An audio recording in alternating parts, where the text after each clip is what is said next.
Water.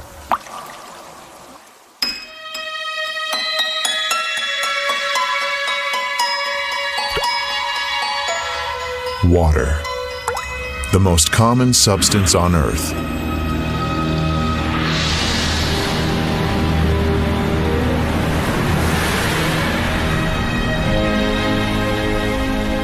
It is with us every moment of our lives.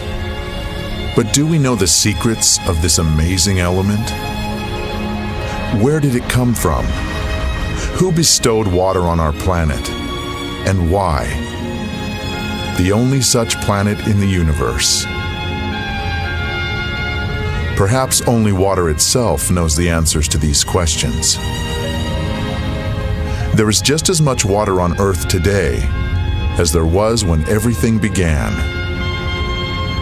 When the world was born and acquired the shape and sensations we know so well.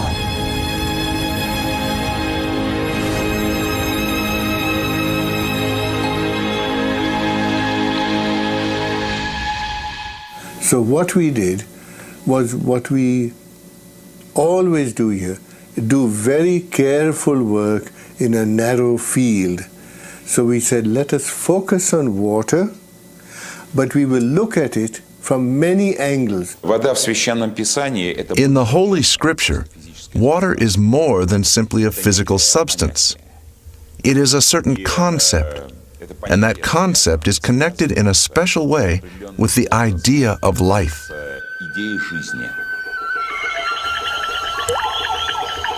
Nothing in the world is softer and more yielding than water. Yet it wears down the hard and strong, and none can overcome it, though anyone can conquer it. That which is yielding conquers the strong, and the soft overcomes that which is hard. Everyone knows this, but no one dares to live by it. The Chinese philosopher Lao Tzu wrote about water 2,500 years ago. I mean, water as such has been extensively studied. I mean, it is well known that water has unusual properties, physico-chemical properties, when compared to other liquids. No scientist has been able to explain, for example, why water's density increases below the freezing point and becomes less above freezing. Any substance contracts when it is cooled, but water does the opposite. It expands. People learned to exploit this unique property in the distant past. Inhabitants of the far north would quarry stone by pouring water into the cliff face crevices before the frosts came. In the south, people pounded wooden wedges into cracks in the rock and then doused them with water. As they swelled, the wedges would break the stone. Much later, scientists established that water in pores and capillaries is capable of creating enormous levels of pressure. In a seed, for example, it reaches 400 atmospheres at the moment of germination. That's why a plant shoot can break through asphalt with ease. It's such a small molecule as well. It is very specific that these properties are of water. And you won't find other molecules that have all of the similar anomalies. Even if a single one of these anomalies were missing, life itself would not exist on the planet. Every one of water's properties is unique, and they do not easily fit into the generally accepted laws of physics. Science has not yet been able to answer the question of why water is the only substance on the planet that can exist in 3 states: liquid, solid, and gaseous. Why does water have the highest surface tension of all liquids? Why is it the most powerful solvent on Earth? And how, in defiance of the Earth's gravity, is water able to rise through the trunks of gigantic trees against tens of atmospheres of pressure?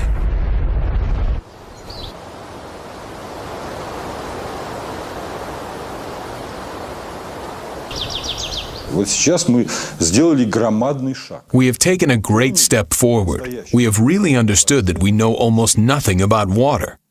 Therefore, it is a great step because this realization is followed by the desire to find something out. Southeast Asia. The year is 1956. The place is a secret military laboratory for developing and producing weapons of mass destruction. Work has been underway here for several years on a powerful new generation of bacteriological weapon. The scientists are discussing what properties this weapon should have at one of their protracted secret meetings. Suddenly, the session breaks off. All of the participants are taken to the hospital with symptoms of severe food poisoning. An investigation into what happened quickly hits a dead end. The scientists had consumed nothing except water from the carafes on their table. The water was tested. No harmful additives were found. Its chemical composition was H2O, and that's what the report said: poisoning caused by ordinary water.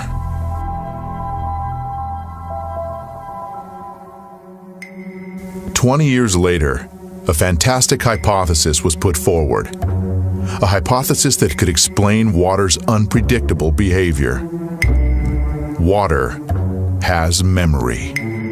Experiments done in many countries around the world have shown that water receives and makes an imprint of any outside influence, remembering everything that occurs in the space that surrounds it. Any substance coming into contact with water leaves a trace in the water. Had our ancestors guessed this when they used silver vessels to turn ordinary water into healing water? It is today the best antibiotic that is made, as good in Afghanistan and Iraq. The American Army uses this water, 1 atom per 100 million, to kill all the germs in a wound.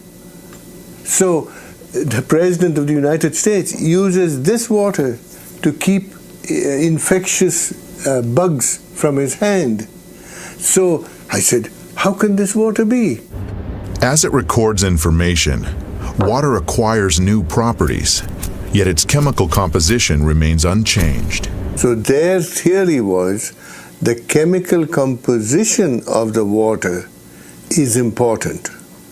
Now the sensational news is that that is nonsense.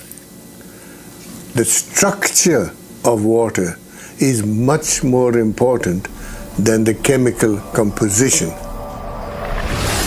The structure of water means how its molecules are organized. We can see how water molecules join together into groups. These are called clusters. Scientists came up with the idea that these clusters work as memory cells of a certain sort, in which water records the whole history of its relationship with the world, as if on magnetic tape. People don't think when you turn on the light, the water is changing. When you turn on the electric field from the power lines, the water may change. So that is the direction of research. The water, of course, remains water, but its structure, like a nervous system, reacts to any irritation.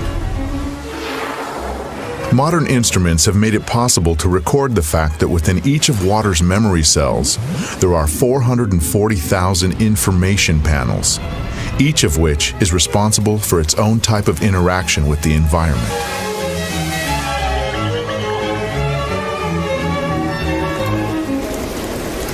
If you consider a cluster as a group of specific molecules, then it can survive only a short amount of time. But if you consider it as a structure whereby molecules can leave and other molecules come in, the cluster can last effectively for a very long time. The stability of the cluster structures confirm the hypothesis that water is capable of recording and storing information. It may be the single most malleable computer, which can, it's like a computer memory. It's the memory of information. We must know how it is arranged. It is like the alphabet. If I give you the alphabet, you don't know a word, you don't know a letter, you don't know a sentence. So the molecular structure is the alphabet of water. And you must make a sentence out of water, and you can change the sentence. In the winter of 1881, the sailing ship Laura was on a course from Liverpool to San Francisco. On the third day of the voyage, a fire broke out on board. Among those abandoning ship was the captain, Neil Carey. The water supplies soon ran out, and the crew experienced the torments of thirst growing by the hour. Later, when they reached shore safely after 3 terrible weeks adrift at sea, the captain, a man with a very level-headed attitude towards events, described what had saved them. "We were dreaming of fresh water," he said. "We began to imagine that the water around the lifeboat was turning from ocean blue to the greenish hue of fresh water. I summoned up my strength and scooped some up. When I tasted it, the water was fresh."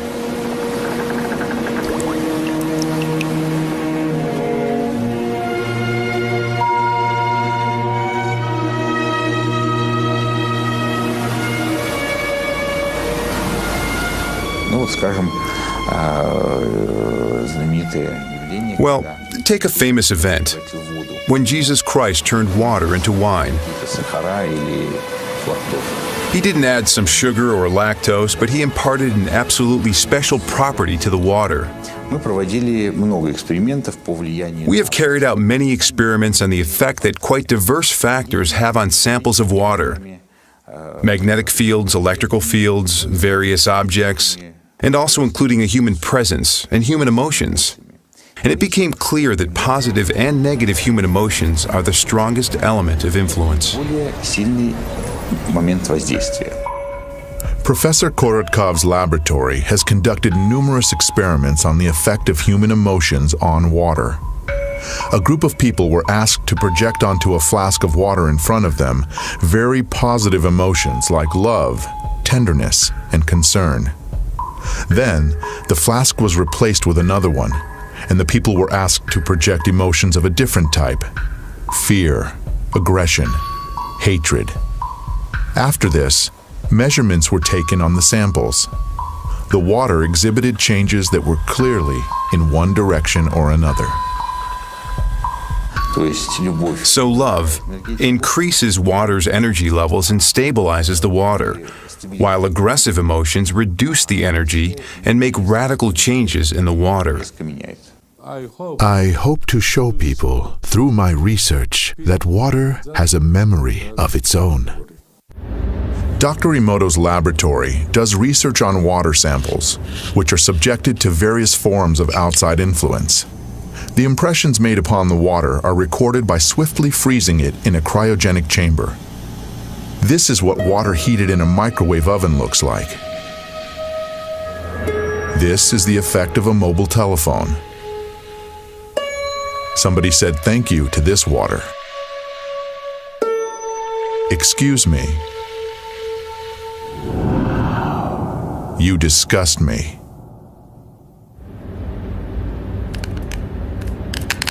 With modern technology, it is possible to structurize water artificially.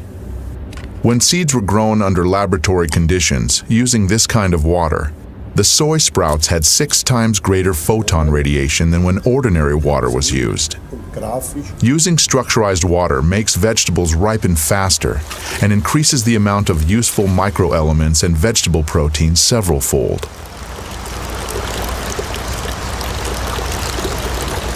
If we look at the shoots, the treated ones were long, even, and strong, while the untreated ones were short, thin, and weak.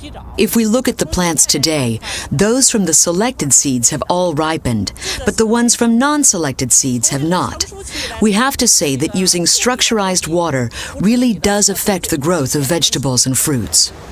For the purposes of irrigation, 20% less of this type of water is needed than when using ordinary water. No fertilizer was added to the soil or the water. The chemical composition remained the same, H2O. The only thing that had changed was its structure. At the present time, scientists can answer the question of how this happens, but science does not yet have an answer to the question of why. Depending on age, a human being is made up of 70 to 90% water. An adult drinks approximately 2.5 liters of water each day in order to sustain his normal life functions. Another 1.5 liters is absorbed through the skin during bathing or showering. Water makes a long and difficult journey before arriving in our homes. It used to be common knowledge that a settlement could only occur where there was a natural source of water. Today, whether or not there is water in a place is of no importance, because we transport water for thousands of miles using high pressure.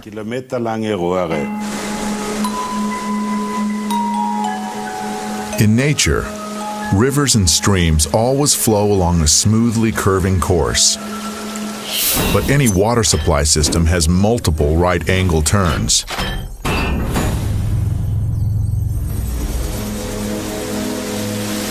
The natural structure of the water breaks down more and more with each such turn. Water from a water supply system which flows into our homes through pipes has various forms, crystals of various forms, but they are all deformed. That is, it may look like this. It can look like this or have these crystals in many other arrangements, but you won't see any symmetry or beauty. Water that flows in a floor panel heating system is devitalized and rotten. It sucks energy out of the people, plants, and animals living in that house. It actually steals the energy. It is well known that the water supply in many large cities is a closed-loop system. After undergoing aggressive chemical purification and passing through powerful filters, the water in these systems is returned to our homes, still remembering the chemicals and the violence it was subjected to. Even stronger, however, is the informational pollution that the water accumulates as it flows down miles of long pipes through thousands and thousands of houses and apartments.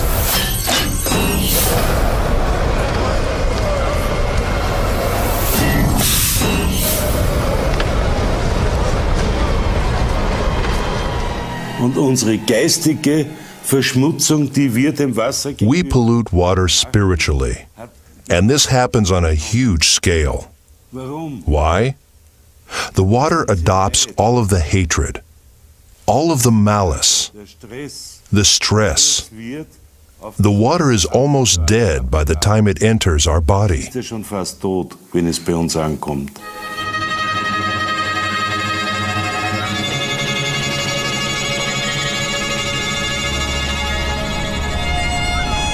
Our Earth is a gigantic container of water in which all forms of life arose, and every living thing is itself essentially a container of water.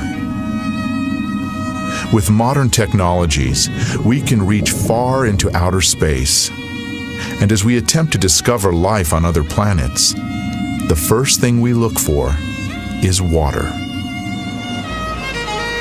There is no life on Earth without water. And one of the big questions is whether or not, in case that there should be comparable life on other planets, this would also be based on the presence of water. There is strong belief that the first living organisms were in the water, and only much, much later did organisms develop that could live outside of the water. I don't think that this is at all a coincidence. It is absolutely no accident that the opening lines of the Bible mention water, where it talks about the creation of the world, of life, and of man. It has to do with water first and foremost. Like sculptures that have not yet been created are present in a piece of clay, so the images of all future living organisms were present in the water.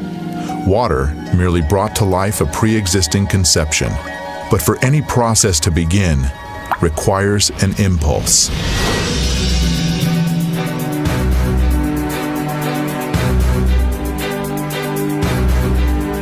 wise men of ancient times believed that the impulse for life to arise was a primordial divine spark.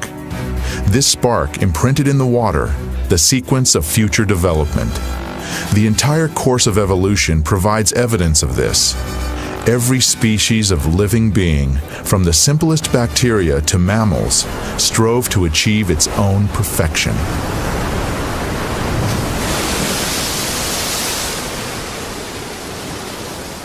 Science most likely will never find out the exact process by which Adam was created, what went with what, and in what proportions.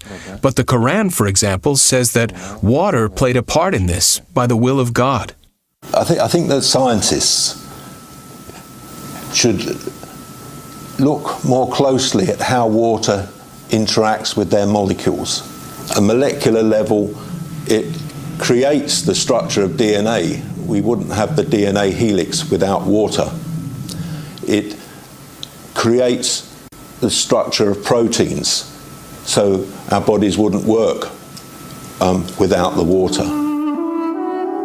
Every seed, every embryo begins its life exclusively in water. Amniotic fluid plays a role in the embryo's development and preservation. It is the surrounding water, like a universal computer, that reveals any biological program, and thus water is also the only thing that can change it. The preacher wrote long ago, "Is there anything whereof it may be said, See, this is new? It hath been already of old time, which was before us.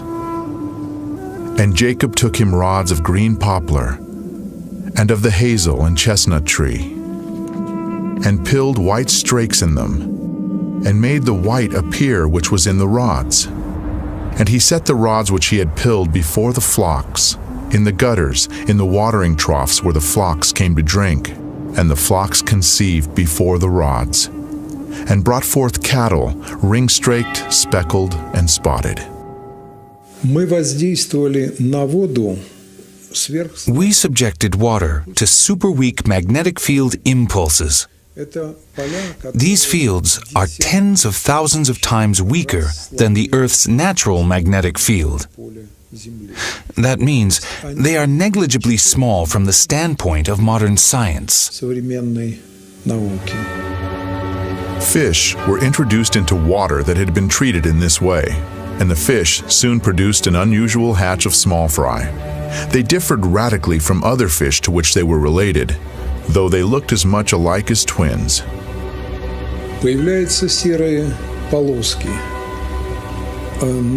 Gray stripes appear on the belly of all these males at once, along with colored spots, which had not been observed previously. These are called phenotype changes, and it is of fundamental importance that these changes appear not just in some of the treated fish, but in all of them at the same time. And these phenotype changes that we caused are not a hypothesis. They occurred in practice. The experiment resulted in changes not only in the outward appearance of the fish, but also in their behavior. They began to react to outside stimuli in the same way. It was as if the whole school had acquired a collective mind.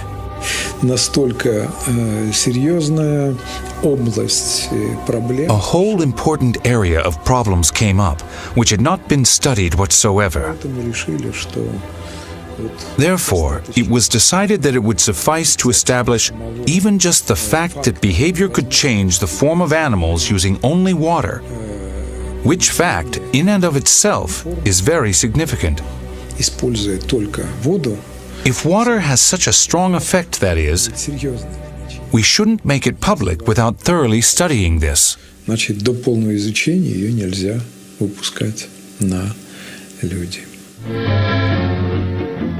In 1932, sensational news traveled around the world. The American physicists Harold Urey and Albert Osborne had discovered that, in addition to ordinary water, heavy water also exists in nature. Deuterium-2O. The splitting of deuterium was the basis for creation of the most destructive bomb, the hydrogen bomb.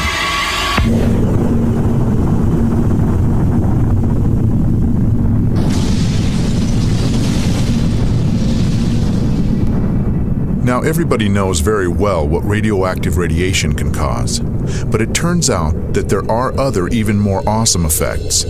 Rather more horrific is the change in the structure of water, covering huge areas, thousands of miles larger than the nuclear weapons testing grounds. It made no difference where the test was carried out, in the atmosphere, on the ground, or underground. Colossal changes occur in the water, and the water's memory changes, and people drink that water. Animals drink it, and suddenly terrible changes take place. When the explosion occurs, waves are formed, which die out fairly quickly in the ground, but the water may continue to fluctuate for another 30 days. Swinging like a pendulum, the waves create a new and pathological ordering in the water. It has been noted that the number of suicides rises abruptly after such tests. By a factor of 2, 2.5, 3. Medical experts had absolutely no explanation for this, but we could understand it. We showed the brain is made of water, about 85%. So these changes take place in the brain, and a conflict between the water structures arises. The bioplasm of the brain is disrupted, and the result is that the person is deprived even of such an extremely important incentive as the drive to live. In ancient legends, the hero would always be sent to fetch dead water in a place from which there is no return.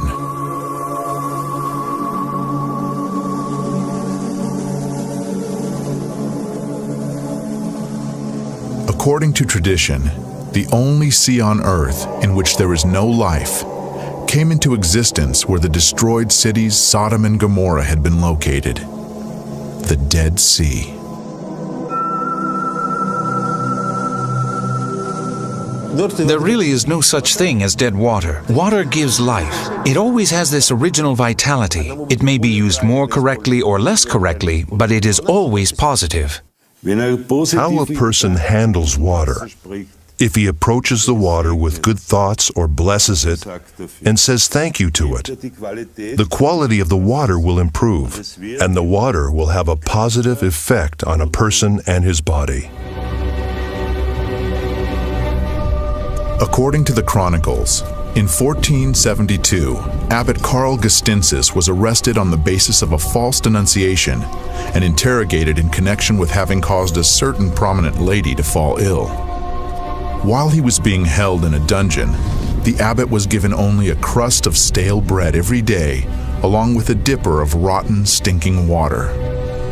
After 40 days, the prison warden noticed that Father Karl not only had not gone into decline, but he even seemed to have gained health and strength, which only served to convince the inquisitors that the abbot had connections with dark forces. Later, Karl Gestinsis confessed under brutal torture that he had recited a prayer over the rotten water he was given, thanking the Lord for bestowing these trials upon him. After that, the water tasted bland and turned fresh and clear.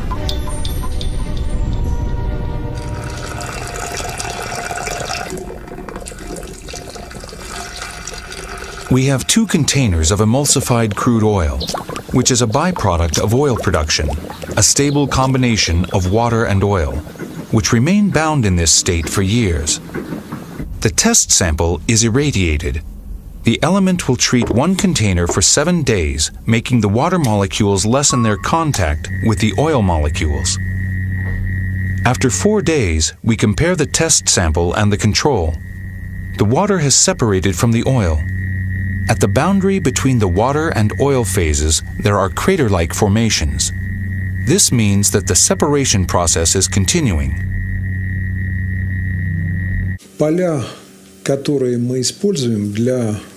The fields we use to influence the water are comparable in intensity with the electromagnetic field of the human heart. On the 7th day of treatment, the experiment is finished. The water has completely separated from the oil.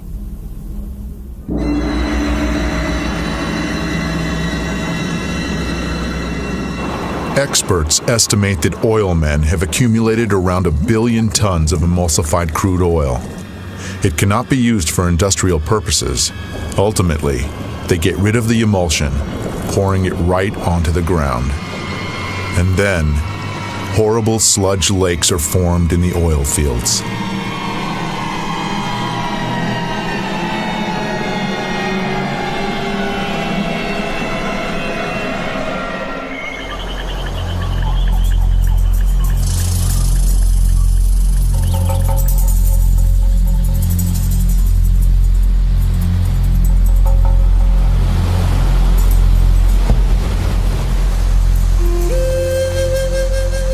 In the language of the Pemon Indian tribe in Venezuela, Roraima is translated as the mother of all waters.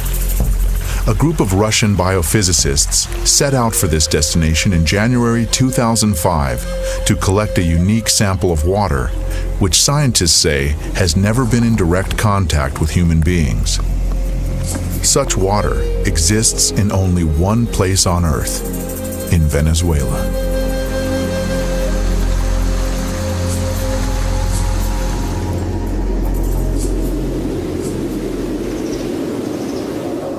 According to one hypothesis, a continent called Gondwana existed in the southern hemisphere during the Paleozoic era. Powerful tectonic processes occurring in the Earth's crust 3.5 million years ago split it into several parts. As a result of these changes, some segments of the continent sank, while those resting on granite substrates remained at their previous level. Elevated plateaus were formed, which the Indians called tepuis, meaning pillars. Roraima is the largest of them. It's a really remote place, very hard to get to. 3 days of travel through the savanna and then the jungles. Then you climb an 800-meter wall. It takes a certain amount of enthusiasm. Therefore, we can say that the water we have there is in a unique, virgin state.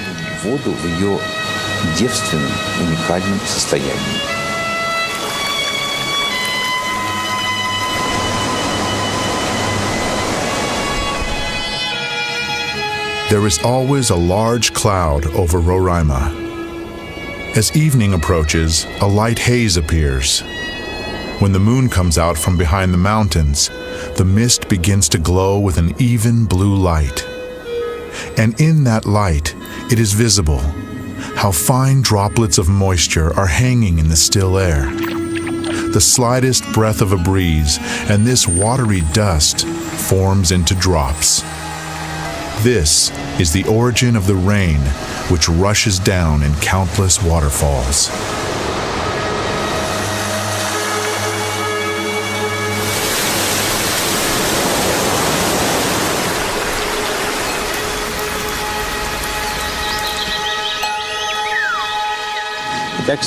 So today is January 30th, 2005. Water collection number 16. Then we shall pack it all up in foil.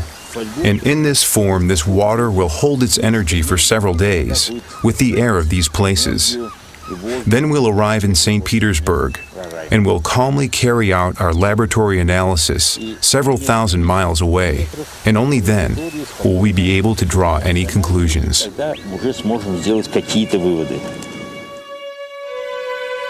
Professor Korotkov's laboratory has developed an instrument that can determine the energetics of water. It works on the basis of the Kirlian effect. Everything that enters a strong electromagnetic field begins to emit light. The greater energy the object possesses, the brighter it shines. The water from Venezuela was compared with ordinary drinking water. We can say that this water is not double, not triple, but it is 40,000 times more active. So these are really two fundamentally different substances. And water of this type, this water, which immediately activates the body, it activates the whole system. That's why there, where the Indians, despite the deprivation in which they live very long lives and are very happy. They absolutely do not want civilization to come to them.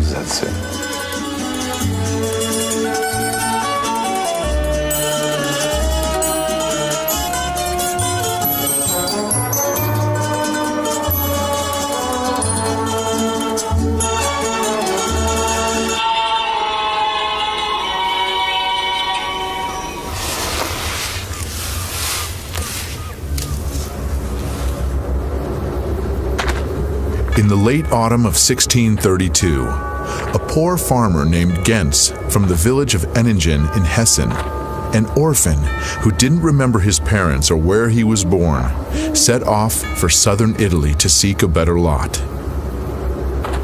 His route ran through the city of Waldshut am Rhein in the eparchy of Constance.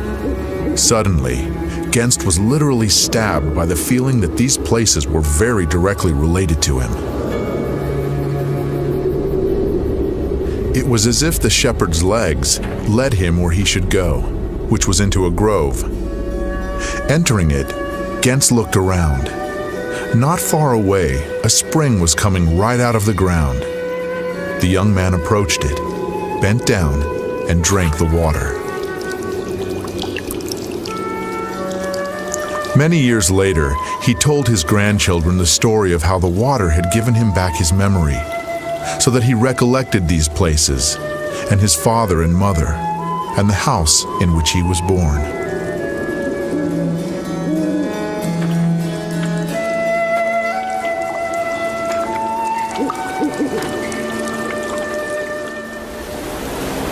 Modern science maintains that the water structure of each person's body is identical to the structure of the water in the place where they were born.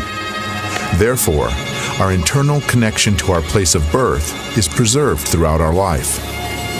And that means that the concept of homeland has not only a lofty poetical meaning, but also a quite specific physical content.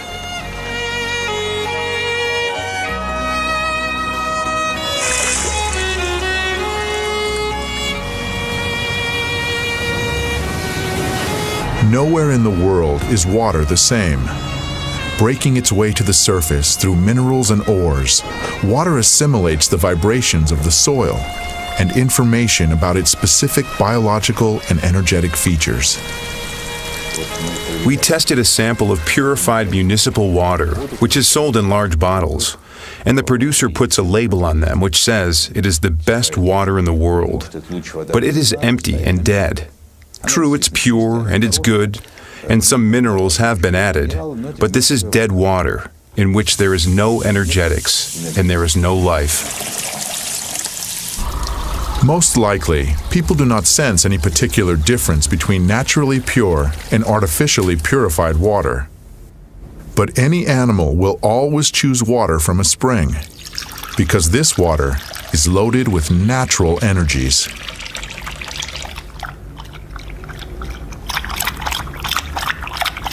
Not long ago, yet another unique property of natural water was discovered. It turns out that such natural water is flammable. The burning of natural water, the water itself burns, and the reason it burns is precisely that it is structured in a special way natural water is. Burning, in rigorous scientific terms, is a process of oxidation in which heat and light are given off. In the case of water, it burns at the temperature of the environment, and the light emitted can be recorded using super-sensitive instruments. In burning, you have oxygen being continuously activated, and some organic matter is continuously burning. So the burning of water is a process that happens over an extended period of time, because if it were a process that happened more quickly, then it would have already burned up all the water on Earth. On June 30th, 1940, a note was tossed into the Soviet embassy in Germany. Its author requested to be contacted immediately. "If this does not happen, my work with Heydrich will go to waste," wrote Agent Willy Lechman, codenamed Breitenbach. He hastened to report on secret testing facilities and work being done on making synthetic gasoline from brown coal using water. Back in 1913, Kaiser Wilhelm had ordered Franz Fischer, a leading chemist, to make sure Germany had liquid fuel supplies. Not having its own oil could put Germany in a weak position in the impending war. By 1941, German scientists had succeeded in obtaining fuel by hydrogenating coal. This fuel, however, was 10 to 12 times more expensive than natural fuel refined from oil, and it was of such poor quality that it badly damaged the military vehicles in which it was used. After the war, these efforts to produce fuel using water were abandoned as futile.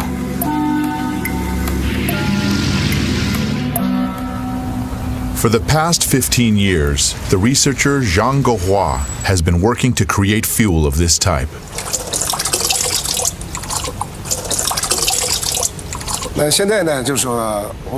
Now we shall demonstrate for everyone the process of preparing emulsified diesel fuel and show its two aspects. One aspect is increased energy, and the other is reduction of exhaust gases. This is fuel taken from an automobile. Structurized water. If we take the proportions, it is 79% diesel fuel, 20% water, and 1% emulsifying agent. What was added here is water. Zhang shows us that what is added to the fuel really is water. Now we shall add the 1% emulsifying agent. An emulsified solution resembling milk forms immediately. We pour the emulsified fuel into the car and use it for propulsion. Measured over the long term, there was a 5% increase in power, with over 20% fuel economy. Our government views this as very important.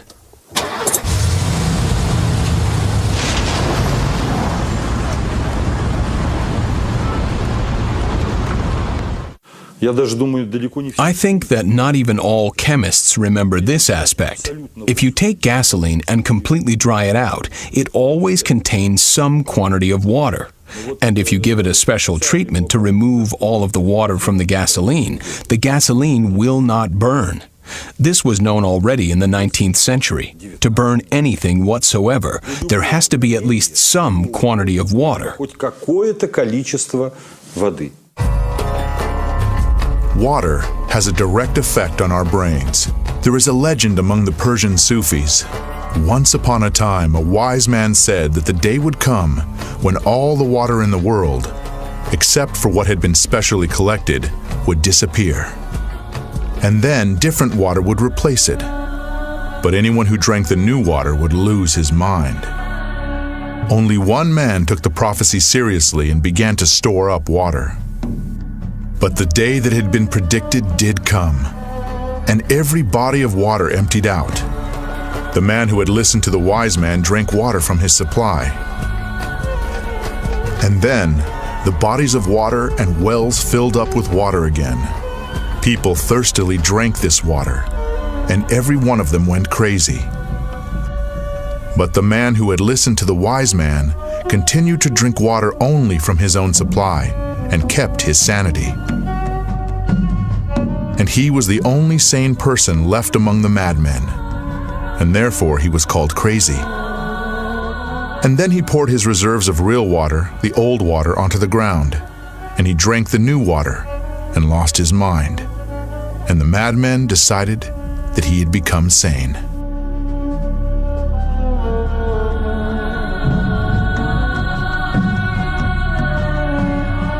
Major part of our brains are water. So the water and the easy movement of the water molecules and so on will leave part of that imprint. So yes, to some extent, the water is implicated in the patterning of the information in the brain.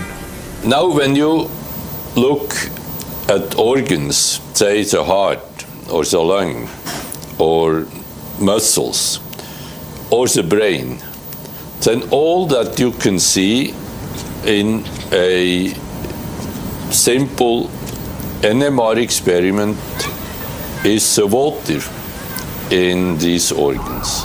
The water, your head is full of water. There is nothing else but water, almost.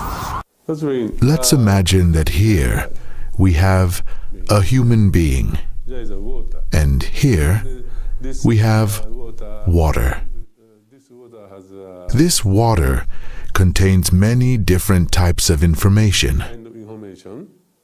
If we introduce this water into the human body, then that human body will assimilate this information, which may change the person's characteristics. Human being, and that may change.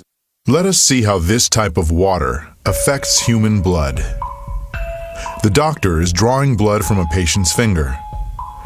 Using a special microscope, we shall be able to see the condition of her body from this drop.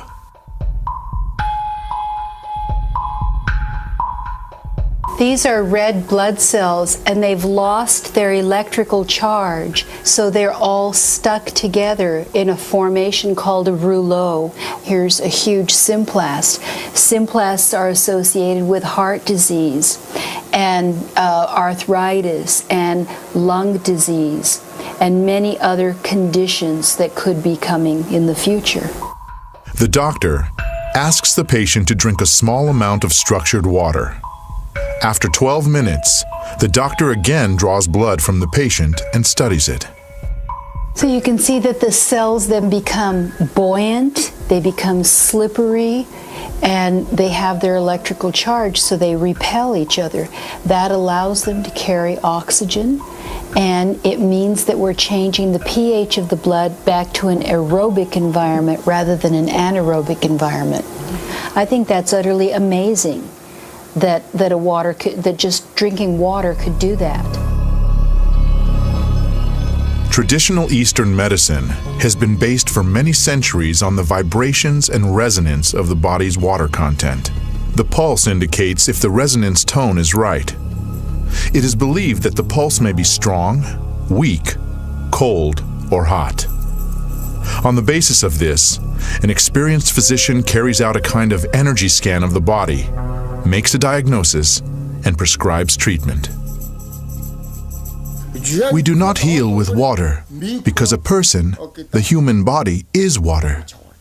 The person simply reads the mantras or prayers in order to correct the bad water he has inside. How this hidden effect works is not known. In all of the world's religions, Christianity, Islam, and Judaism, it is the practice to recite a prayer before taking food or to consecrate the food during major religious holidays. How often do we stop and think, what for? And how did the certainty arise in such dissimilar religions that this is the right thing to do? Why did something that science is only now trying to understand seem obvious to our ancestors? It turns out that the frequency of vibrations in the prayers of any religion, uttered in any language, is 8 Hertz, which corresponds to the frequency of the oscillations of the Earth's magnetic field. Therefore, a prayer, pronounced with love, creates a harmonic structure in water, which is an ingredient of absolutely all food. We now have some idea about how this happens through the structurization of water clusters, water molecules. Therefore, we can take some purely practical advice from this. To sit down at the table in a very good mood, and under no circumstances to dine with cruel or aggressive-minded people, because this will have a direct destructive effect on our health. In 1995, Dr. Masaru Emoto was the first one to record musical impressions on water. In Dr. Emoto's laboratory, they presented water with different types of music, after which they froze the water and then under the microscope could clearly see the crystals that the water had formed.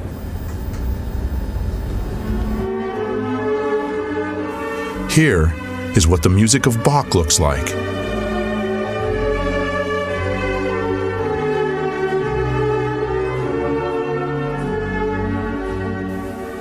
Mozart.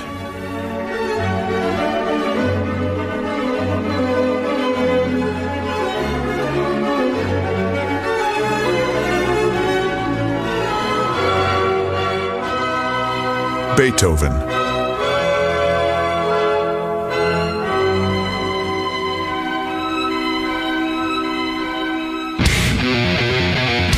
Heavy rock.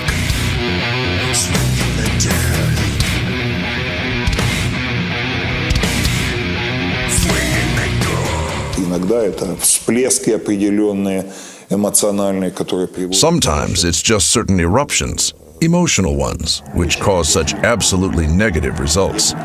I can't recall a case in which such a negative spewing out of emotions as this happened at a classical music concert.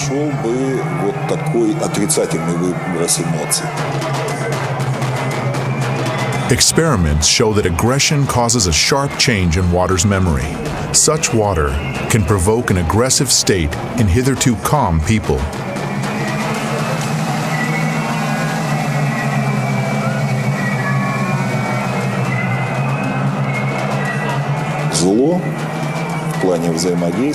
Strange as it might seem, evil interacts more easily and simply.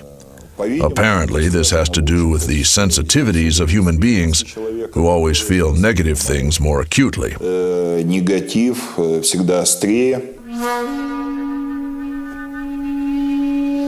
Emoto conducted another groundbreaking experiment. He placed rice into 3 glass beakers and covered it with water. And then every day for a month he said thank you to one beaker. You're an idiot to the second. And the third one he completely ignored.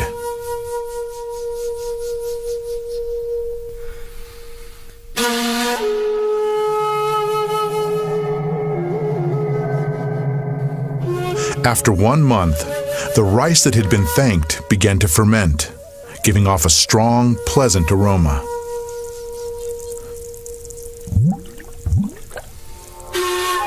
The rice in the second beaker turned black. And the rice that was ignored began to rot. Dr. Emoto feels that this experiment provides an important lesson, especially with regard to how we treat children.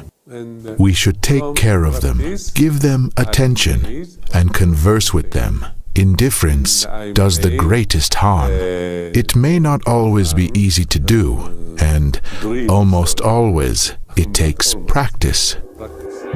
Practical experience show that hatred, rage, and even annoyance not only exert a destructive influence on other people, but they also give feedback.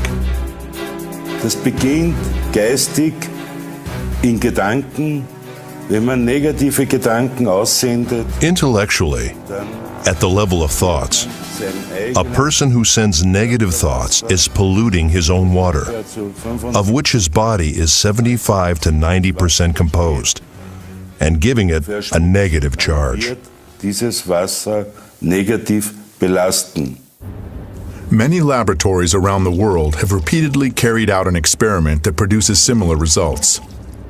Water from a single container was divided into 2 portions. One part was subjected to an outside influence that changed the structure and properties of that water. The water in the second flask acquired the same structure and the same properties after a certain period of time, even if the 2 portions of water were a significant distance removed from each other.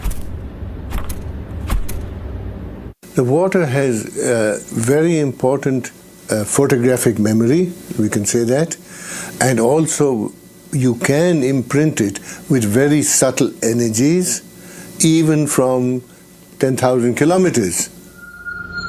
Does that mean that remote communication occurs between human beings, who are essentially structures composed of water?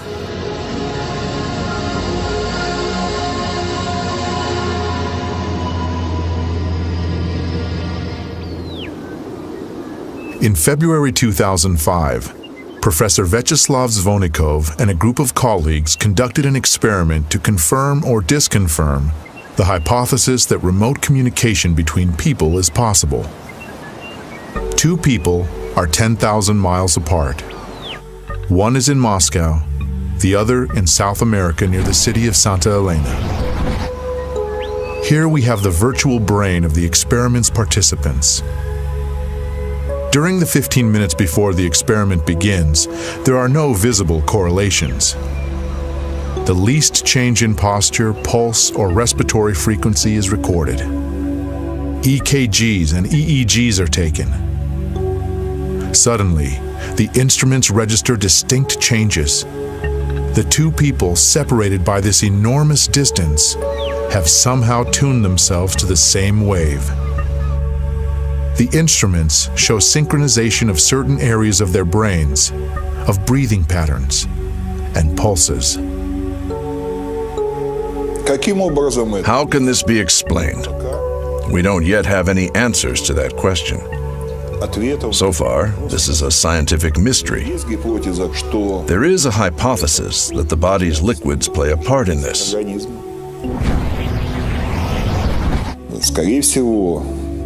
Most likely, and we do have a good deal of data to confirm this, liquids within the body also carry out a sort of information transmission function. So therefore, our actions every day is very important. And our actions are related to nature, to the whole cosmos. So what one does doesn't just affect themselves, it affects other people and it affects the whole universe. We studied water during solar eclipses and when Comet Schumacher-Levy was passing, in those periods of time. And it turned out that a tissue culture in water, when a solar eclipse is in the offing a week ahead of time before the eclipse, when everything is still far ahead, it already begins to fade. The water showed a direct connection to the event.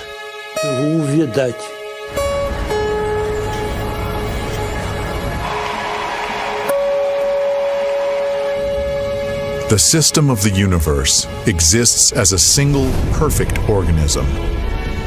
All of its parts, including us and our Earth, are inseparably bound together by huge streams of information. And on our planet, water plays the key role in how the information is exchanged. In effect, it is the medium through which all nature is governed.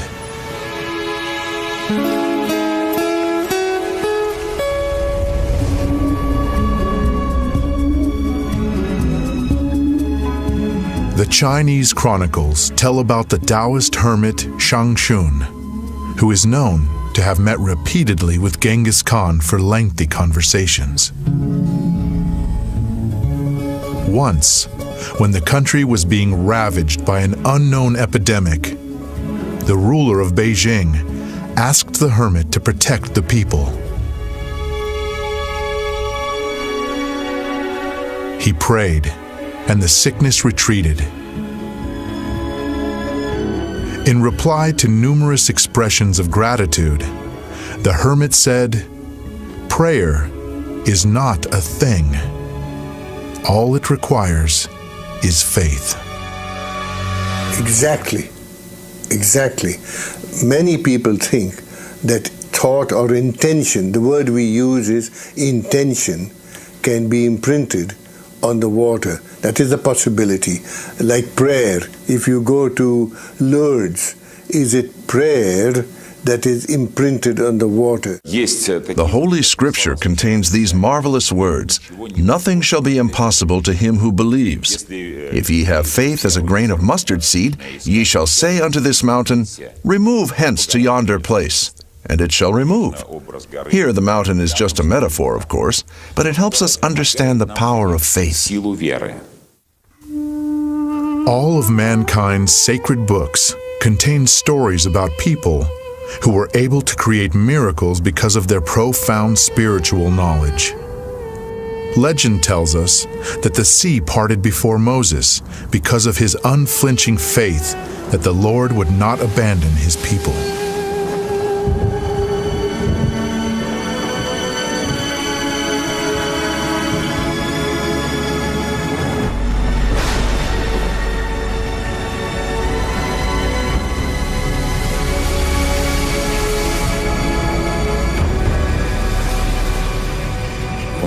We have totally indisputable evidence that prayer influences sick people to get better.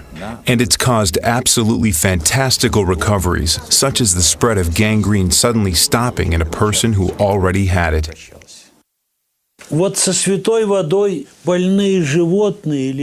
With holy water, when it is poured over sick animals or a dying plant, they revive. Those are the facts, and no physical chemist currently is able to understand it. They simply can't. January the 18th. It is the eve of the Orthodox Feast of the Epiphany. 2 flasks are filled with ordinary tap water. Early in the morning, one of them is set inside the church, near the vessel over which the sacrament of sanctification is to be performed. Every year on January 19th, the faithful and even non-believers hurry into churches to pick up some of the baptismal water. It is believed to possess extraordinary properties. In order to confirm or refute this, the 2 flasks were taken to the laboratory for study immediately after the service. Here, the water was frozen in a cryogenic chamber and photographed under the microscope.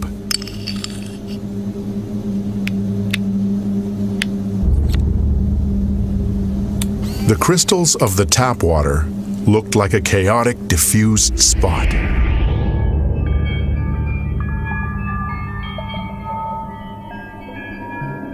While the water that had been in the church had the rectilinear symmetrical form of a 6-pointed star.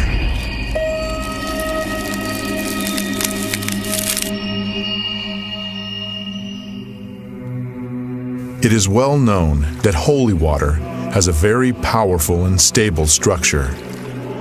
This water can pass its properties. Take only 10 grams of it and dilute it in 60 liters of common water, and the whole amount will have the properties of the holy water. Perhaps scientists will tell us sometime what prayer is. Perhaps scientists will tell us sometime what happens with human nature under the influence of divine grace.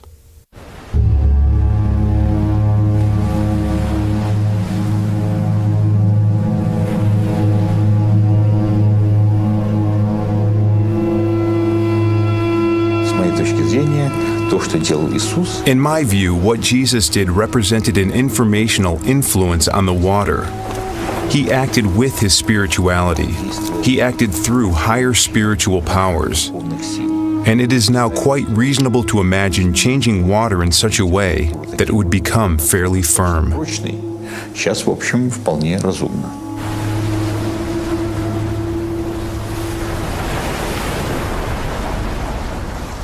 It could be radiation, but could it be only subtle energy? And we are very interested in how subtle energy can be detected by a material.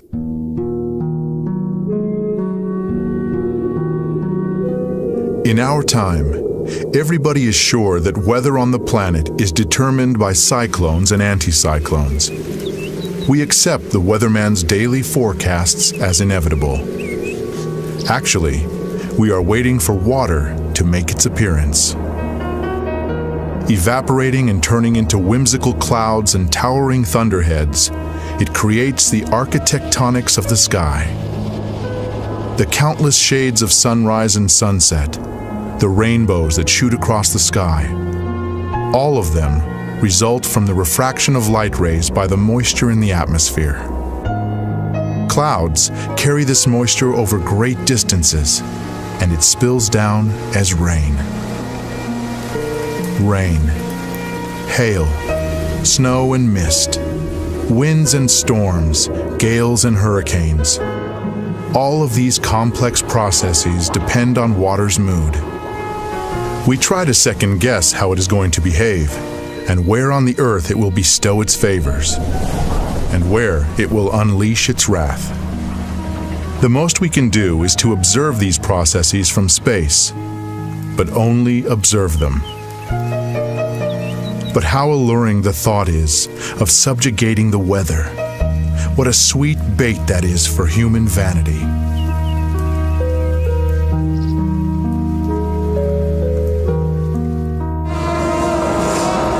Many peoples have preserved the practice of influencing weather and atmospheric phenomena.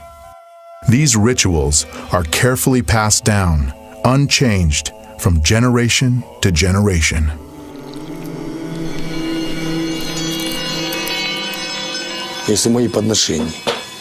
If my tributes have been convincing enough, if I have chosen the right time and the right place, and have recited the mantras correctly, and from a pure heart, then the Lord of the water gives us water.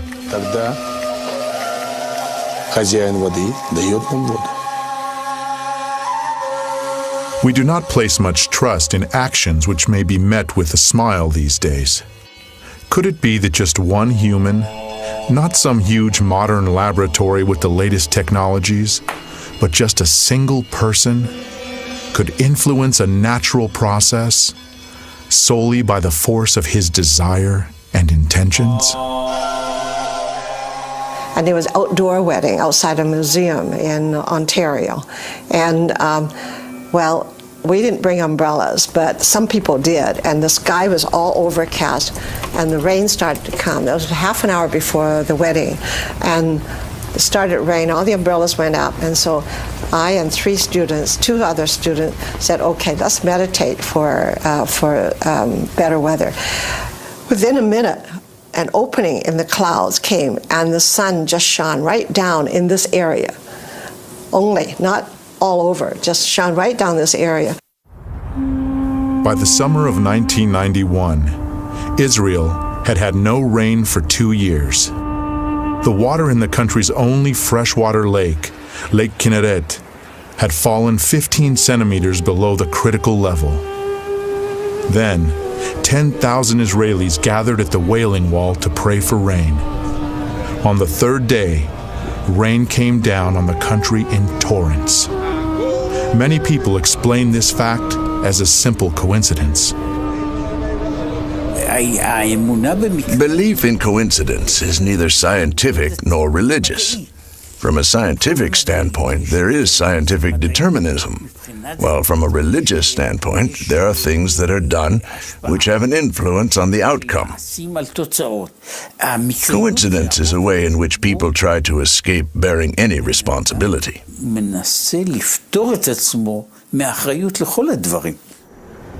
Just as the cry of a bird in the mountains can cause a powerful avalanche, or the motion of a butterfly's wing can change the weather over an entire continent, likewise, people can launch global processes solely by the power of their thought. Und das ist keine Übertreibung, sondern jeder, der sich mit Chaostheorie beschäftigt, weiß das. And that is no exaggeration. Not a single scientist who is familiar with systems theory doubts that. It is entirely a question of waiting for a moment when the system is in a state of instability. In a phase of instability, the motion of thought alone is sufficient for the system to start to change. Und es kommt zum Wechsel eines ganzen Systems. I do not always see it.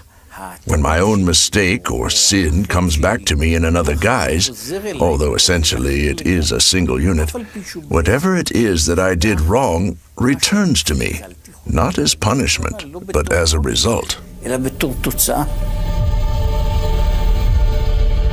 With all the abundance of water on the planet, less than 1% of it is available fresh water. This supply has been practically unchanged in the course of human history, while the population has been constantly growing. The world has never seen as many people as there are on the planet today, 6.5 billion. There would have been enough fresh water for everybody if it were not for the severe attack of the human civilization. Вот вы себе представьте, люди, Look, imagine, if there will simply not be any water, that it will go away deep underground. Who shall give you water, which will spout freely from the ground and be easy for you to reach? Свободно бить из-под земли и будет легко доступно для вас. Today, more than 1 billion people of the earth lack access to safe drinking water. Over 5 million people, half of them children, die from this reason each year. This is 10 times more than perish from wars each year. If this problem is left unsolved, water may become a source of international conflict in the 21st century. Already now, it is gradually attaining the status of a base resource, which is beginning to figure in the political dialogue among countries and peoples.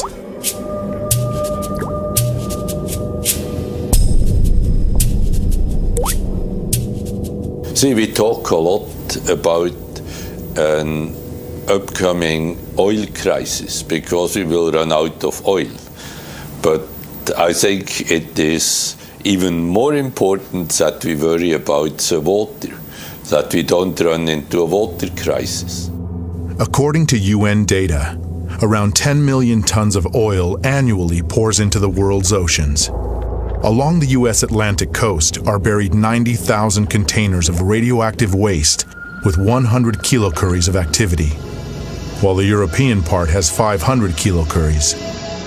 Countries with sea access dump industrial, construction, and radioactive waste into the ocean. As it is dumped and descends through a column of water, some of the polluting substances dissolve and change not only the quality of the water, but also its memory. The ocean is also still capable of erasing these memories because of its salinity. But nonetheless, the dilution effect is there. It also needs to be discussed and studied. Because at very great levels of dilution, sometimes a memory begins to have even a stronger influence than at slight, so to speak, levels of dilution with high concentrations. We have to pay attention to this. This is a very difficult period of our planetary existence. Today, we've already plowed up all the lands possible, and we've lost 33% of our green covering and half the plankton in the ocean. So the problem might seem to be far off, but there is water everywhere. In the past year, the temperature of the cold deep-sea waters under the Gulf Stream fell by 1 degree. In the past 9 years, the rate of melting of Greenland's icebergs has tripled. In the past 30 years, the destructive force of hurricanes has doubled. The number of natural disasters is rising. In the decade from 1973 through 1982, 1,500 disasters occurred worldwide. In 1983 to 1992, there were 3,500. In 1993 to 2002, there were 6,000. 226,000 people died or disappeared during the December 2004 tsunami in Southeast Asia, while 500,000 were left homeless.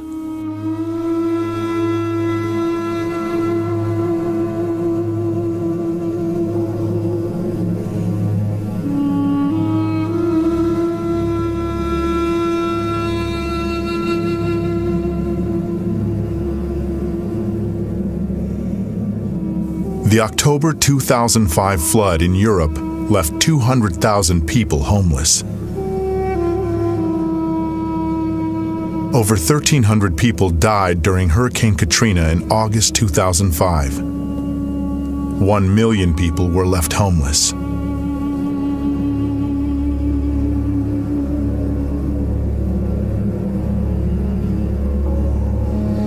Almost 4 million people have died in natural disasters during the past 30 years, while 4.5 billion people were affected.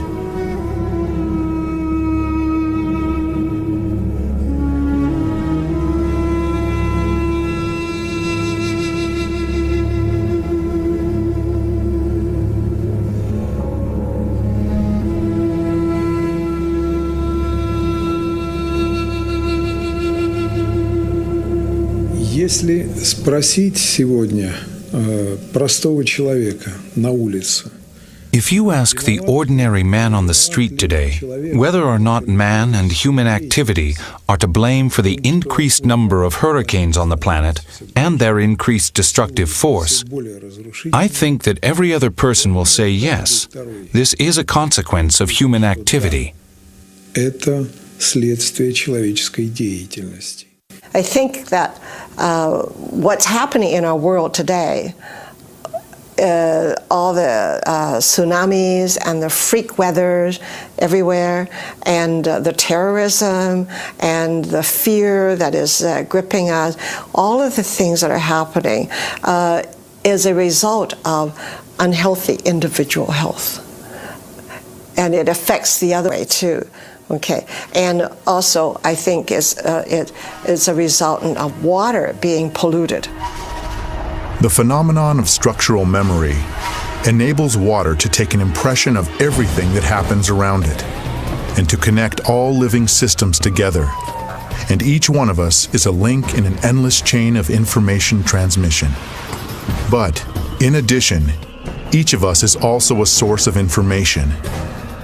Every one of our actions, a thought, an emotion, an uttered word, separates from us and becomes part of the overall energo-informational environment. Informational dirt is poisoning the water, accumulating layer by layer in its memory. If that process were to continue endlessly, the water could, in essence, lose its mind. But it is endowed with a self-cleansing capacity. This occurs at the moment of phase transition, when it vaporizes, and then condenses and falls as rain, or when it freezes and then melts. Shaking off the informational grime, water preserves its basic structure, that is, the program for life. Einstein, for example, once said, "I would like to know what he was thinking," meaning God. Everything else is just details, but I would like to know how he created this world. Ich möchte wissen, wie diese Welt erschaffen hat. Everything begins in water. In a certain sense, we can say that everything originates in water, and in water, everything comes to an end. For all peoples, a person must be clean in order to stand before God. In all of the world's religions, water is a kind of intermediary that unites man with the Creator. The Jews perform ablutions or cleansing with water in mikvahs. For Muslims, ablution is a prerequisite for prayer. Если проследить упоминание о воде в Священном Писании, if we trace the references to water in the Holy Scripture, they are often associated with the idea of purification.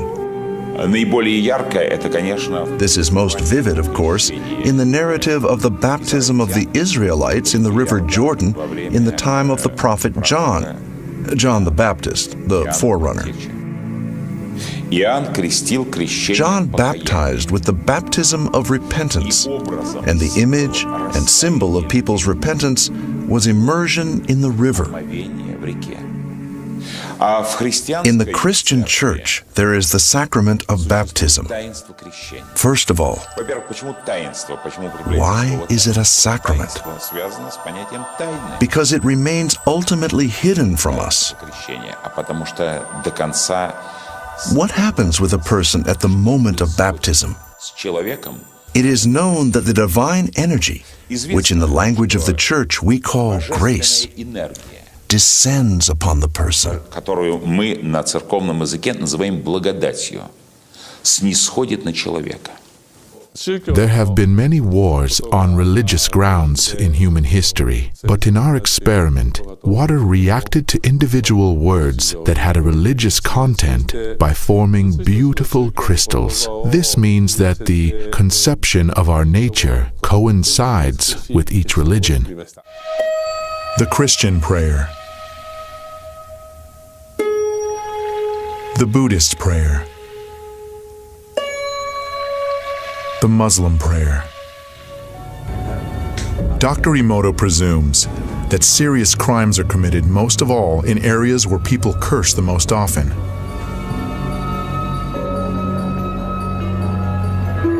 Idiot.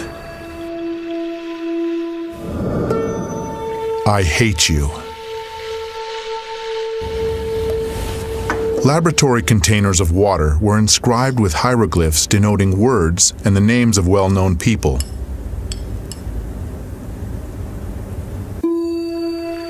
Love.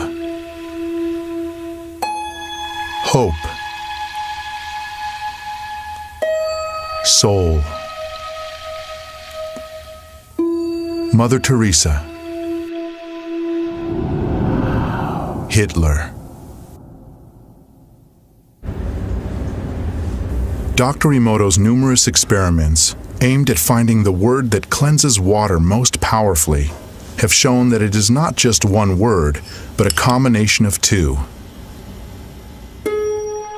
love and gratitude.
The universe was created by the Absolute, by the Source that produced all of which exists, all its material manifestations. Each of us has an element from the water of the primeval ocean. Our every word is like a water drop, a medium of thought, a source of information, and we are all here to repay the Absolute with love and gratitude.